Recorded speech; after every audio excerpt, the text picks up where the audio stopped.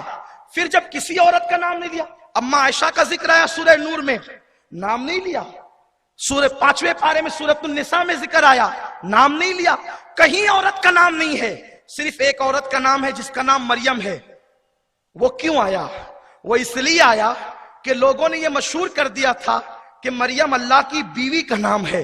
تو اللہ نے قرآن میں اس کا نام لے کر بتا دیا اگر بیوی ہوتی تو میں ازراہ ادب اس کا نام نہیں لیتا. اگر بیوی ہوتی تو ازراہ ادب میں اس کا نام نہیں لیتا. نام اس لیے لے رہا ہوں کہ وہ میری بیوی نہیں ہے، اور اللہ ماں باپ سے، اولاد سے، بیوی بچوں سے پاک ہے. جو مذہب عورت کا نام لینے کا ادب سکھائے کہ نام نہ لو، بچوں کی امی کہو یا کوئی اور القابات دو ان کو، وہ مذہب کتنے حسن سلوک کی تعلیم دیتا ہوگا. لیکن ایسے مقدس مذہب کے ماننے والے دھڑا دھڑ طلاق دے رہے ہیں. سالن میں نمک زیادہ ہونے پہ طلاق دے رہے ہیں. کسی سے افیئر ہو گیا تو طلاق دے رہے ہیں. مرضی کے مطابق ڈش نہیں بنی تو طلاق دے رہے ہیں. طلاق کو تم نے کھیل سمجھا ہے؟ اللہ کے رسول غیب دا نبی صلی اللہ علیہ وسلم نے فرمایا اللہ کو جائز کاموں میں سب سے زیادہ ناپسندیدہ چیز طلاق ہے. فرمایا طلاق اللہ کو اتنا ناپسند ہے کہ بار بار اپنی گفتگو میں طلاق کے الفاظ بھی استعمال نہ کیا کرو. اور اس کے بعد پھر طلاق بھی دیتے ہیں تو کتنی، ایک زبان میں 3 طلاق. ہم تو یہاں تک سن رہے ہیں کہ کوئی کہتا ہے کہ جا تجھے طلاق، تیری معاذ اللہ اس کی بیوی کو کہتا ہے تجھے طلاق، تیری خاندان کو طلاق. تو نے بیوی سے نکاح کیا یا خاندان سے نکاح کیا؟ ہنسنے کی بات نہیں، یہ کتنے تعجب کی بات ہے. دور رسالت میں ایسا ہوا ہے. اللہ کے حبیب علیہ السلام کے دور میں ایک صاحب نے ان کی بیوی کو 1000 مرتبہ طلاق کہا. اللہ کے رسول علیہ السلام فرماتے ہیں 3 تو پڑ گئی اور جو 997 تھی اس کا عذاب اس کی گردن پر ہے. یہ اس کے لیے وبال جان بن گئی، آخرت میں عذاب کا ذریعہ بن گئی. اب یہاں پر کچھ سنجیدگی سے کچھ مسائل پیش کرنا چاہتا ہوں. دیکھیں جب یہ چیز اللہ کو ناپسند ہے تو ایک سوال یہ پیدا ہوتا ہے، چونکہ پڑھے لکھے لوگ، ٹیکنالوجی کا دور ہے، لوگ چاند پہ کمندے ڈالنے کی باتیں کرتے ہیں، سورج کی شعاؤں کو گرفتار کر رہے ہیں، لوگ جو ہے وہ مریخ پر بستی بسانے کی بات کر رہے ہیں، دنیا مٹھی میں آ گئی ہے تو لوگ عقل پر زیادہ بھروسہ کرتے ہیں. ہم آپ کو بتانا چاہتے ہیں جب طلاق اللہ کو ناپسند ہے تو طلاق رکھی کیوں؟ پہلی بات تو یہ کہ اللہ کے ہر کام میں حکمت ہے. پہلی بات، جب دو مرد عورتوں کا نکاح ہو جائے تو کوئی ضروری نہیں ہوتا کہ دونوں ایک دوسرے کو پسند کریں یا دونوں کی جم بھی جائے یا دونوں محبت پیدا ہو تو سبحان اللہ. کبھی کبھی ایسا ہوتا ہے کہ دونوں میں جمتی نہیں یا کچھ مسائل پیدا ہوتے ہیں، شوہر میں کوئی عیب ہو، بیوی میں کوئی عیب ہو. جیسے مثال کے طور پر ایک شوہر ایسا عیبی ہو گیا کہ وہ اپنی بیوی کا وظیفہ زوجیت حقی ادا نہیں کر سکتا. یہ وظیفہ زوجیت تھوڑا سا بھاری ہو رہا ہوگا آپ کو، لیکن چونکہ یہاں بزرگ بھی ہیں، ہمارے سرپرست بھی ہیں، ہماری مائیں بہنیں بھی ہیں، تو ہم بہت حیا کے پردے میں بات کرنا چاہتے ہیں. جب بھی میں وظیفہ زوجیت کہوں گا تو آپ اس سے سمجھ جائیں گے کہ اس سے میاں بیوی کے تعلقات مراد ہیں. اگر کوئی شوہر اتنا عیبی ہو گیا، بیمار پڑ گیا کہ وہ بیوی کا حق کے زوجیت وظیفہ زوجیت ادا نہیں کر سکتا، تو کیا کرے؟ اس کی بیوی وہ سسکتی رہے، وہ پھانسی کے پھندے پہ چڑھ جائے یا اپنے آپ کو آگ لگا لے؟ کیا کرے وہ؟ تو اسلام نے قانون عطا کیا کہ جب نباہ کی کوئی صورت نہ ہو تو اسلام یہ کہتا ہے جب کوئی صورت نہ ہو تو خیر کے ساتھ دونوں الگ الگ ہو جائیں. اور یہ چیز کسی نہ کسی اعتبار سے ہر مذہب میں موجود ہے. امریکہ نے بہت پہلے اسلامی طلاق کے قانون کا مذاق اڑایا، مغربی دنیا نے بھی مذاق اڑایا کہ نکاح کے بعد طلاق کیوں. لیکن جب انہوں نے دیکھا کہ اسلام میں جب میاں بیوی کی جمتی نہیں تو عورتیں پھانسی لینے کی بجائے، جلنے کی بجائے، کسی کے ساتھ بھاگنے کی بجائے وہ خیر کے ساتھ اپنے ماں باپ کے گھر لوٹ آتی ہے. اس حکمت کے تحت طلاق کا قانون رکھا گیا کہ جو دو لوگ دوست ہو جائیں، میاں بیوی ہو جائیں، پیار محبت لازمی نہیں ہے، اکثر 95% محبتیں پیدا ہوتی ہے، 5% اگر ایسا ہو کہ محبت پیدا نہ ہو تو دونوں الگ ہو. نہیں دیکھتے آپ آئے دن لکھا ہوا ہے اخبار میں، کسی کو پھانسی دے دی گئی، جہیز کم ملنے کی بنیاد پہ بہو کو جلا دیا گیا. یہ ساری چیزیں ہیں. تو جلایا کیوں گیا؟ کہ اس سے چھٹکارے کے لیے اب کوئی قانون نہیں ان کے پاس، اس لیے جلا رہے ہیں. بیوی بہو کو کاٹ ڈالا گیا اس لیے کہ ان کے چھٹکارے کے لیے کوئی قانون نہیں ہے.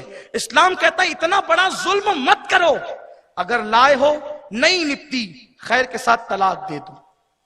اسلام نے عافیت کے لیے طلاق کا قانون رکھا، لیکن لوگوں نے اس کا مس یوز کیا. اب غصے میں آتے ہیں تو طلاق دیتے ہیں، 3 دیتے ہیں، ایک زبان میں 3 دیتے ہیں. دوسری چیز یہ ہے کہ طلاق جب ہے تو پھر طلاق کا اختیار مرد کو کیوں ہے، عورتوں کو کیوں نہیں ہے؟ جب دونوں میاں بیوی ہیں تو دونوں کو طلاق کا اختیار ہونا چاہیے، صرف مرد کو کیوں؟ اس کی پہلی وجہ یہ ہے کہ نکاح جو ہوتا ہے وہ عورت کی مرضی سے ہوتا ہے. دولہا صحرا سجا کر بارات لے کر منبر پہ آ کر بیٹھ گیا، اپنے دور کے بادشاہ کا بیٹا ہو، لکھپتی ہو، کروڑ پتی ہو، عالم ہو، حافظ ہو، مفتی ہو، کوئی عہدہ رکھتا ہو، اس وقت تک کہ نکاح ہو نہیں سکتا جب تک کہ وہ لڑکی اجازت نہ دے کہ میں اس کے ساتھ نکاح کرتی ہوں. اگر وہ لڑکیاں نہ کہہ دے، لڑکی نہ کہہ دے اور وہ بالغ ہے تو نہ باپ کو، نہ چچا کو، نہ دادا کو، کسی کو اختیار نہیں. ہم ہر معاملے میں علماء پر بہت اعتماد کرتے ہیں، عالم کو بھی اختیار نہیں ہے کہ وہ اپنی مرضی سے اپنے محلے کی کسی بچی کا نکاح کر دے. آپ عالم اور اہل اقتدار کی بات کرتے ہیں. آئیے ہمارے رسول نے قانون دیا، اللہ نے ہمارے نبی کو اتنا با اختیار اور پاورفل بنایا ہے کہ وہ اشارہ کرتے تو چاند ٹکڑے ہوتے ہیں. اللہ سورج ڈباتا ہے اور وہ اشارہ کر کے نکالتے ہیں اللہ کے اذن سے. ان کی نظریں اٹھتی ہے تو اللہ قبلہ بدل دیتا ہے. ایسا مالک و مختار نبی جس کی مرضی سے اللہ قبلہ بدلتا ہے. جب ان کے گھر حضرت ابو بکر صدیق ان کی بیٹی کا رشتہ لے کر کے گئے، یا رسول اللہ میں نے سنا ہے آپ کی بیٹی فاطمہ سن بلوغ کو پہنچ گئی ہے، ہم اس سے نکاح کرنا چاہتے ہیں. میرے آقا علیہ السلام فرماتے ہیں ابو بکر انتظار کرو، مجھے اپنے اللہ کے حکم کا انتظار ہے. اور اس کے بعد مختصر عرض کر رہا ہوں، جب مولا علی آئے تو حضور علیہ السلام نے فرمایا علی میرے اللہ نے تیرا نام مجھے بتایا تھا کہ تیرے ساتھ فاطمہ کا نکاح ہوگا، لیکن رک پہلے میں فاطمہ کی مرضی معلوم کروں. اللہ کے حبیب علیہ السلام نے اپنی بیٹی کے نکاح میں جو رسول تقدیر کا فیصلہ کرنے کا اختیار رکھتا ہے، جو رسول جنتی اور جہنمیوں کے فیصلے کرنے کا اختیار رکھتا ہے، وہ رسول اپنی بیٹی کے نکاح کے معاملے میں بیٹی سے پوچھ کر کے بتا رہے ہیں کہ اگر آج میں نے کر دیا تو ہر باپ اپنی بیٹی کو کہیں بھی پھنسا دے گا. اس لیے سرپرستوں کے مشورے سے نکاح ہونا چاہیے، لیکن اس وقت تک نکاح نہیں ہو سکتا جب تک کہ بالغ بیٹی اجازت نہ دے. تو جب اس نے اجازت دے کر اسے پسند کر لیا، اس پسند کرنے میں، قبول کرنے میں اس کا اختیار ہے اور چھوڑنے میں شوہر کا اختیار ہے. یہی انصاف ہے. ایک اختیار اسے دیا تو دوسرا اختیار اسے دیا. اچھا پسند کا اختیار ناقص العقل کو دیا. ہننا نواقص العقل و نواقص الدین. عورتوں کو اللہ نے عقل کم دی ہے مردوں کے مقابلے میں، تو اس لیے پسند کا اختیار، توجہ فرمائیں بہت اہم نقطے کی طرف آ رہے ہیں، پسند کا اختیار کم عقل کو ہے اور چھوڑنے کا اختیار زیادہ عقل والے کو ہے. کم عقل والے کو، میں عورتوں کی بے عزتی نہیں کر رہا ہوں، یہ اسلام کا قانون بیان کر رہا ہوں اور یہ کہیں نہ کہیں موجود ہے ہر جگہ. آپ غور فرمائیں پسند کا اختیار کم عقل والے کو کیوں ہے، چھوڑنے کا اختیار زیادہ عقل والے کو کیوں ہے؟ کیونکہ جس کی عقل کم ہوتی ہے وہ پسند کے معاملے میں بہت چھان بین کرتا ہے. اس کو ایک مثال کے ذریعے دیکھیں. آپ کے 2 بیٹے ہوں، ایک کی عمر 18 سال ہو، ایک کی عمر 5 سال ہو. 18 سال کے بیٹے کو کپڑا یا جوتا دلانے کے لیے آپ جائیں وہ کسی ایک دکان سے پسند کر کے لے لے گا، لیکن جو بچہ 5 سال کا ہوگا، یہ لال چاہیے، نہ یہ نہیں، یہ مجھے یلو چاہیے، نہ یہ بھی نہیں، مجھے یہ، یعنی کہ وہ پسند کے معاملے میں بہتر سے بہتر جو اس کی عقل پہ اعتبار ہوتا ہے اس کا اختیار کرتا ہے۔ میرے اللہ نے کہا کیونکہ پسند کم عقل والا بہت چھان بین کے کرتا ہے، اور زیادہ عقل والا کسی کو چھوڑنے میں احتیاط کرتا ہے۔ اگر پسند کا اختیار مردوں کو ہوتا تو وہ کسی معاملے پہ سمجھوتا کر لیتے، اور چھوڑنے کا اختیار عورت کو ہوتا تو وہ دودھ کے جل جانے پر بھی گھر چھوڑ کر چلی جاتی۔ جب صرف افواہ پھیل جائے کہ آپ کا شوہر کسی کے ساتھ پارک میں دیکھا گیا، وہ شوہر کے گھر آنے سے پہلے چھوڑ کر چلی جاتی ہے، اتنی غصہ اس کا ہوتا ہے، اس کی طبیعت ہوتی ہے، غیرت ہے اس کے اندر، حیا اس کے اندر، کوئی عیب نہیں ہے، یہ حیا ہے، غیرت ہے۔ اچھا، ایک اہم نکتہ، شوہر کو اختیار طلاق کا کیوں ہے؟ اسلام نے شوہر کو طلاق کا اختیار دے کر ہر عورت کو شوہر کی نظر میں معتبر بنا دیا ہے۔ کیوں معتبر بنا دیا ہے؟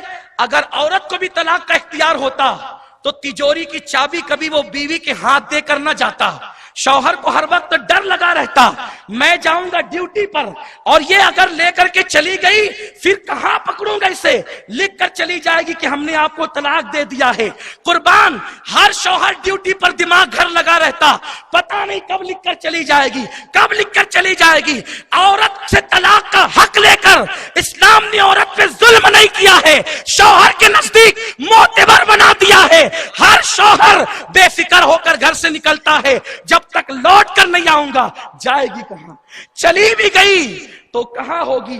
وہ اپنے مسکن پر ہوگی، وہ اپنے محور پر ہوگی۔ تو اسلام نے ظلم نہیں کیا ہے، عورت کو معتبر بنایا ہے، عورت کو معتمد بنایا ہے، اور جہاں اعتماد ہوتا ہے وہاں رشتہ مضبوط ہوتا ہے۔ تو طلاق کا حق عورت سے لے کر رشتہ مضبوط کر دیا گیا ہے۔ دوسری چیز، ایسا نہیں ہے کہ صرف طلاق کا حق مرد کو دیا، ایک صورت ایسی ہے کہ طلاق کا حق عورت کو بھی حاصل ہوتا ہے، اسے اسلام میں خلا کہتے ہیں، کہ اگر شوہر کو بیوی ناپسند کرتی ہے یا کوئی معاملہ ہے تو جتنا مہر شوہر نے اس کو دیا تھا اتنی رقم وہ دے کر اپنے شوہر سے وہ خلا لے سکتی ہے۔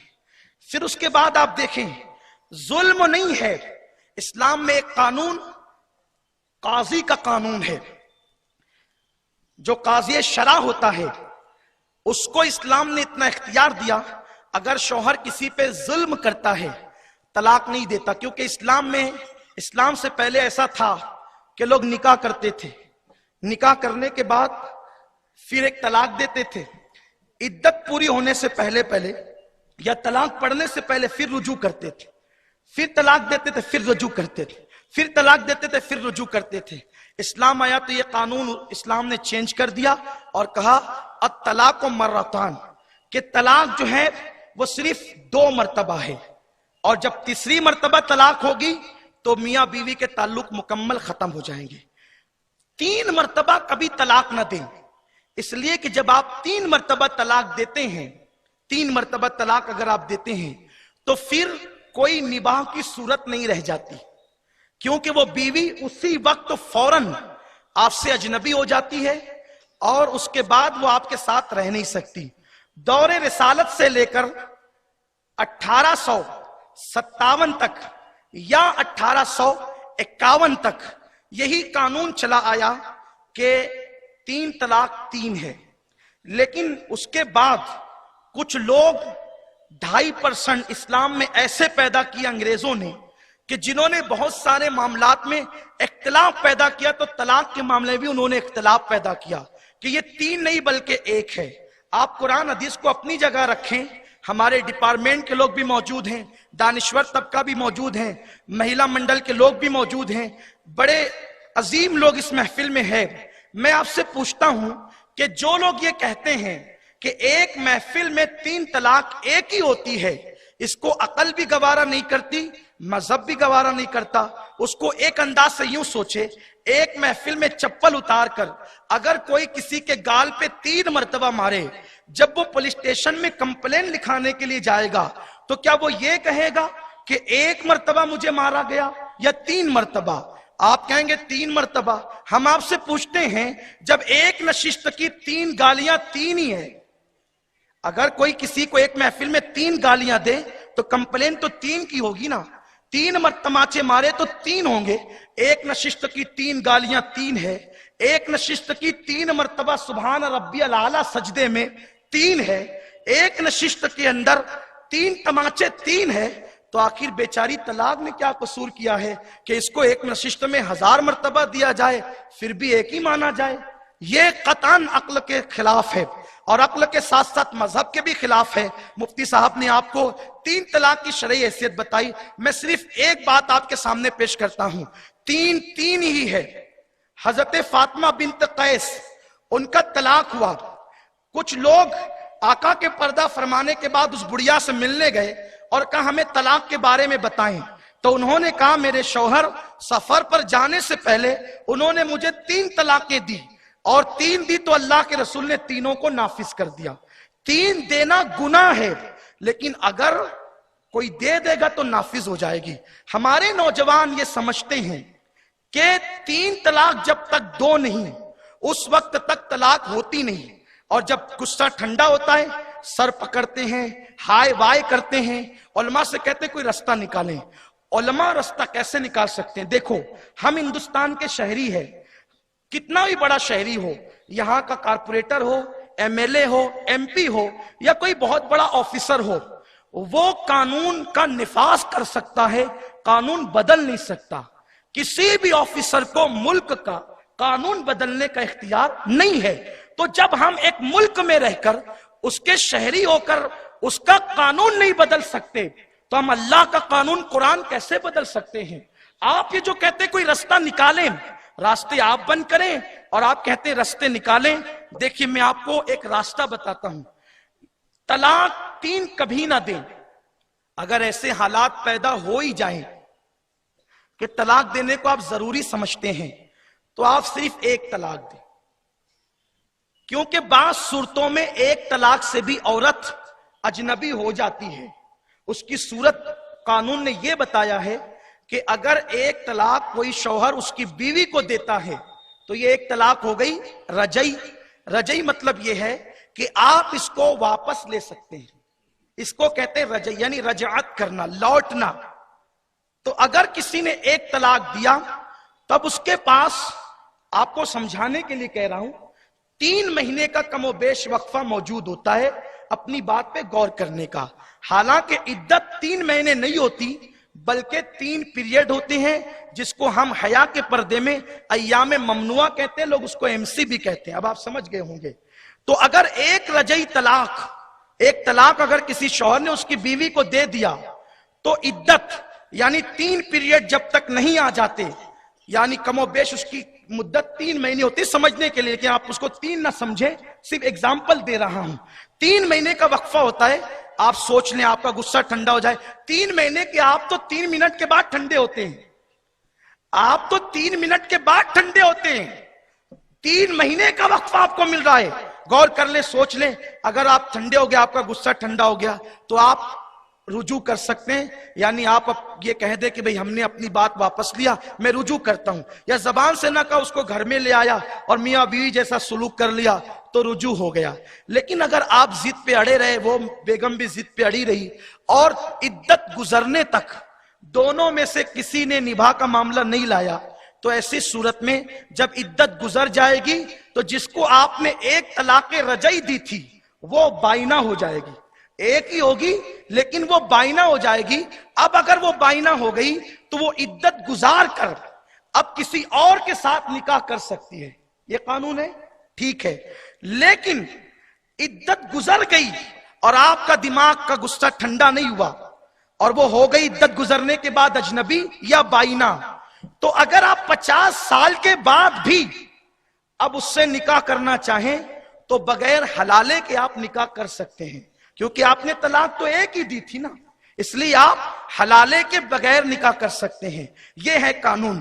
تو اس لیے یہاں بیٹھے ہوئے، کیونکہ ہمیں مسائل معلوم نہیں ہے، ہمیں یہی پتہ جب تک 3 بار نہیں بولیں گے ہوگا نہیں. آپ 1 ہی بار، پہلی بات تو دے ہی نہ، اگر ضرورت محسوس کرتے تو 1 دیں تاکہ بعد میں آپ کے لیے رستہ کھلا رہے.